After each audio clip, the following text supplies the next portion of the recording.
first friendly game. We lose a game by 2-1. A man for B, a boy for say coach no. Do you too early or more aquano or more black because we're born our boy and or more so. Kotoko first friendly game. You just the castle. And now coach and the boys and so when that you were there. General game no. How did it go and the implications in the same? Benab FC 2, Asante Kotoko 1. So Kotoko elusi game. I'm not particular about the scoreline. Samiko have ball na Kotoko a ball. I won't say there is teamwork, there is cohesion. They know what they are about, and the individual players, you know, a boy. Pre-season they wait malusu. But Obi Oba Ken UST Pajo Obiano kept asking questions from minute 1 till referee point. The game was controlled, directed by Benab. Omona bobo ni nyina. Omona chere baby e mo ball no mfa.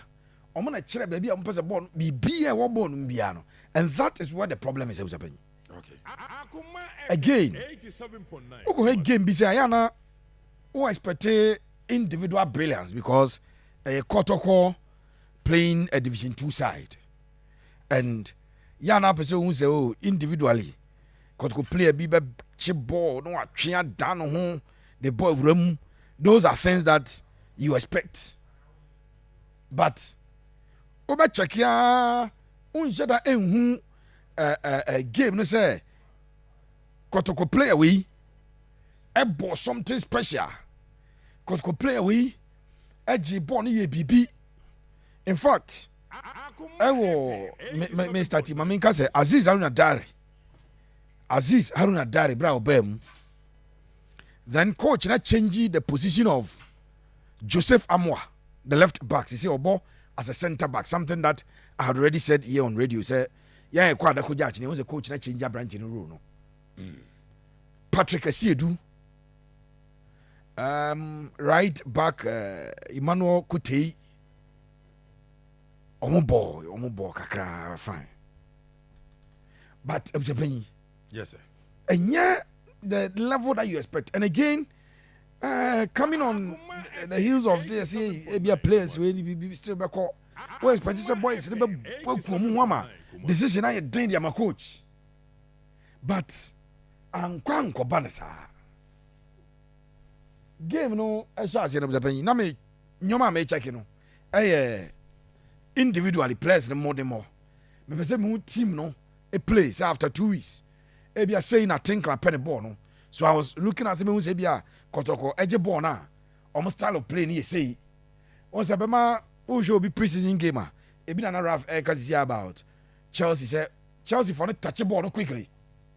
Almost transition here quick because Anna coach and the team at the Jabi Alonso penny ball. Yeah. So those are things I will hear preseason game happens over here. So that we can as early as the 4th minute. And a mistake from Danlad. A result in the first goal. Me nya sure say I go na penny ebu Kotoko because boy have has started. And now you are not playing an opposition.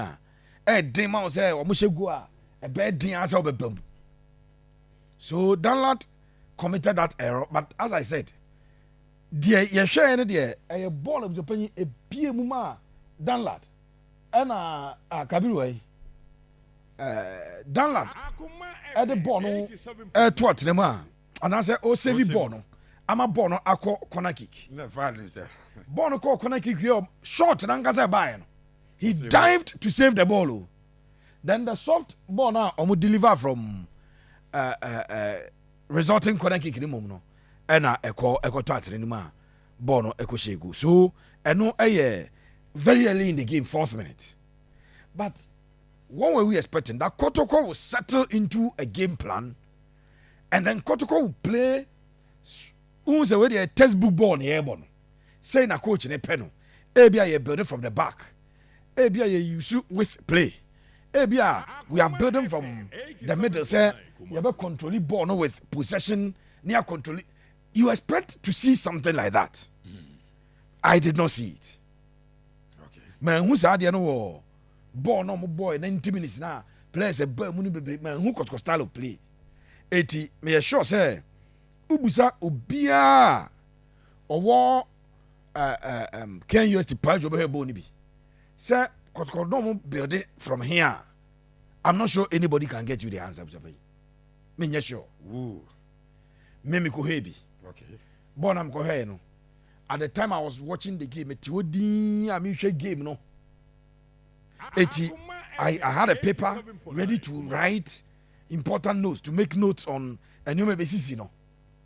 It means I would treasure bread pass up a hairborn. But I cannot tell you, sir, now got build it from the back. Now got air tries to be you the width. Now got air ball long balls. Now got air ball short passes. Now got air ball possessive football. There be man. Okay. On the other hand, I clear what Benab episode. But and just shocking and just surprising because Benab for the team of the Benny. Omone Kotoko born no more Benab the pressure be any almost. A friendly match on the Kotoko, but we young players, young boys now. On better much as more arrive, you meet Mambo Bonibi. So Omodie, there's no pressure on them. But for Kotoko, any crowd nearby, you know. As you need to impress the coach, you need to impress sporting director, but stance in one park. Okay. And a football director, men's no not stance in and we'll cram a paper and a pen and we'll make it the notes. Hamza, any Tinkler, and all parkers, but game no crash start here. Tinkler, Emma Hamza, but I say. Okay. John Kwan, if anything, Hamza Kwa, na Hamza Kokacha, and no super so Busam, the no signal. No Busam. Yes, sir. Coach na ni dimi na nim dua no ne the boys na ebo no aye clear say coach no onya happy. No onya happy.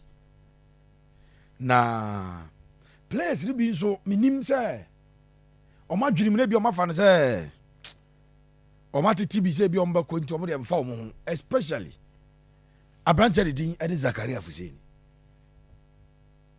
And I'm being so a coach never put you under pressure, like why you know why a palmoni identity or moon to me and relax and compose your more normal football. And yes, some catchers I am in to move the penny more mojiano. So pressure was on pressure behind us.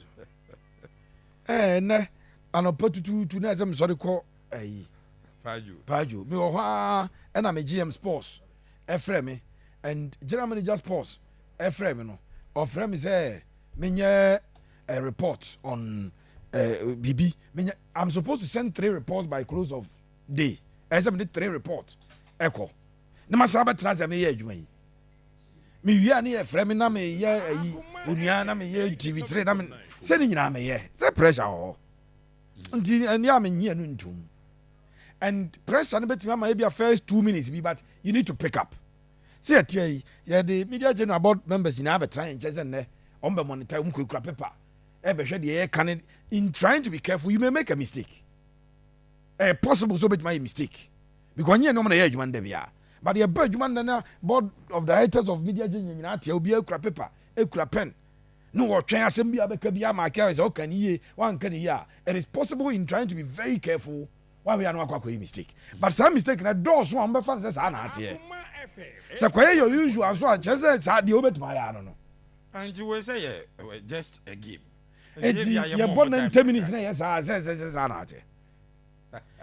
Mene Kabiru, I'm say, I say, Zakaria put you on weight, Dodo.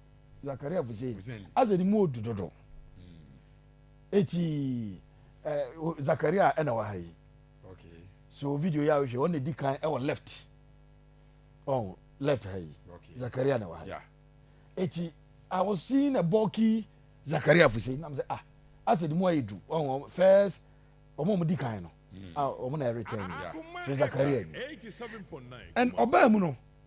Oba second half. No more 22-year-old boy bi na abeto ne nche. Obi akura no wo ball no so e fa ne nche easily. ne dimi na say no onya prepared for the match me dey say na no as obi a no onya ready so ba be bobo we Zakaria Fuseni and I say mama ntutu papa so mo mpa me na me kom baby. I was not impressed with him at all. In fact, players na bobo ni nyina put together. I think that Zakaria Fuseni a player and never partner na mo de mo form ewo park na so. And I feel that attitude now. Zakaria ebo with Mayele, the Congolese. And who say Mayele no, ono na dwene ewo ball so. Mayele ni is serious. Ono waye Rastas ha. Okay. Ti say samba ba no waye na Mayele no. And who say Mayele na are ready to play. Na nya breas wo person ball and orane. In fact baby, na so orane be cover Zakaria owie no nyanko be shout on Zakaria ba ba ze hoho ndi no na wa fa de cool eti bia na Zakaria nya na aje so ba me bobo 87.9 Walid Emmanuel Antwi midfield on be panyi manhu en Kenya bia nsi o midfield ho coach ade Dauda Saka ball right back number 2. Okay. And Saka right back no gina no. Unso ya attacker. Yes. Eti ball na ekwa nimu a unu say obe contribute more. But a chire defender no e dey man kakra. Joseph Amoa ball as a centre back. For the last week obi akwa da koja chi bia unsa Joseph Amoa pop out eni den pa eneye.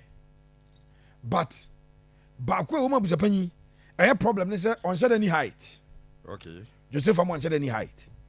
Tubo born far ni three so as a obrekakra. But in your din or wow they a bobo. And that got strike as a boy Donzo Estate. Player Waba trials Isaac Opokwajamai. Estate as number 10 or first game. Okay. Isaac Mintabem. Dogo Yakubu Bem. Supporter papa benyi ba ko team ni kan wi zeni we mu de ayi kwamboku ya de che o mu nyina ko supporter sere mo on de we mu boy de za kwamboku ya de che o mu nyina abia panyi yes sir Kotoko na ezo mu ye ayi quick transfer market ne so okay minim se sika na ni wa se sika o de a executive chairman je za o ya ahyen o se say no local market usually strike and be no. What you say?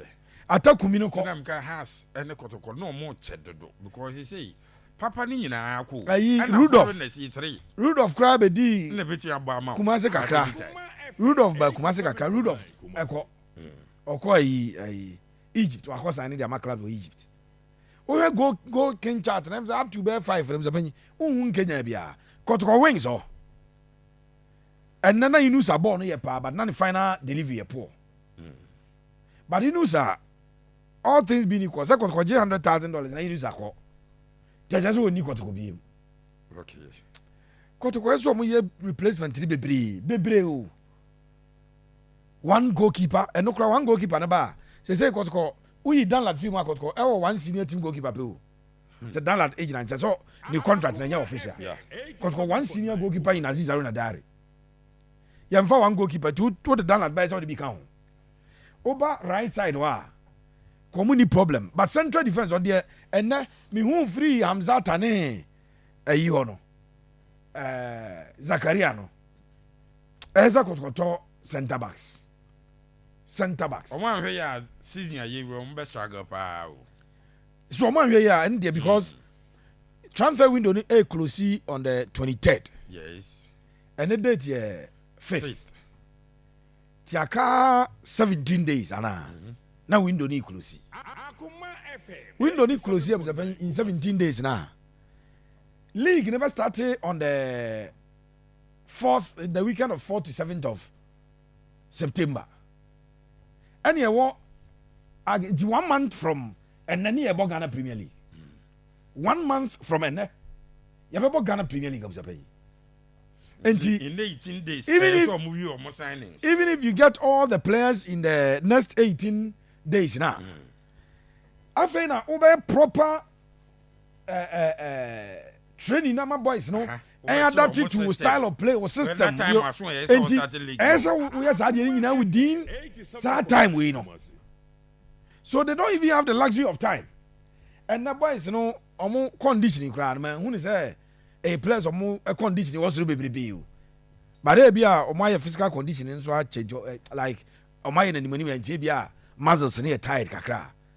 I was not impressed. Players impressive, yeah. And obia bobi. So say ke ni say oh we mo amobi we amobi nti antwan a ya na wo ani da so. Danlat started in post Emmanuel Kote, Patrick Asiedu, Joseph Amoa, Hamzata, Musa, Abdul Kadir, the Burkinabe Ivorian, Lawson Che, Bismarck Ofori, Inus Adams, Donzo Morifin, and Isaac Opokwajama, 11 no. Aziz Al-Nadari, Saka Dauda. There's a new player no by or a left back, the Dean at the Moro. Zakaria Fuseni, Mayele, Adabo, Emmanuel Enchi, Dogo, Johnson Opon, Philip Amu, Isaac Minta. And Omwa later, Omu Efrin Jebem in Walid Fuseni. A branch at the Dean at the Abu France, Abu. Yes, youth team right back no. Abu Ebem, then Omo Emma, this boy, Hibajau Ebaye, and Prince,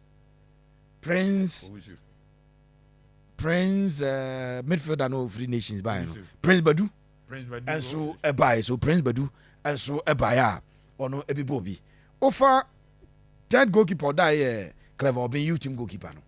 Obi oba bia with the exception of Seth Kojo awepra ti Seth Kojo Kabiru bi musa odi the video by mami Seth Kojo pra or your recovery it no no o training individually o America sa o wie ye no e no mo de ade bi e bonu mu sei na o ye ti Seth Kojo ayi de onya Kotoko player bi em no so ho Andrew Zintimanu ono so etu America run sa later after the game I met my own Lord Amoa, our Lord.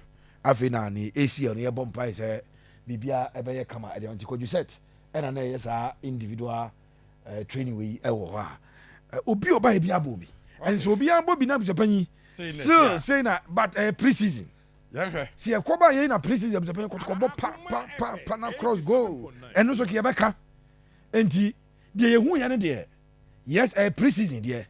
But I say, I'm pejam boys ni pejam modi modum bebrebe o. Omo first game. And as Asante Kotoko.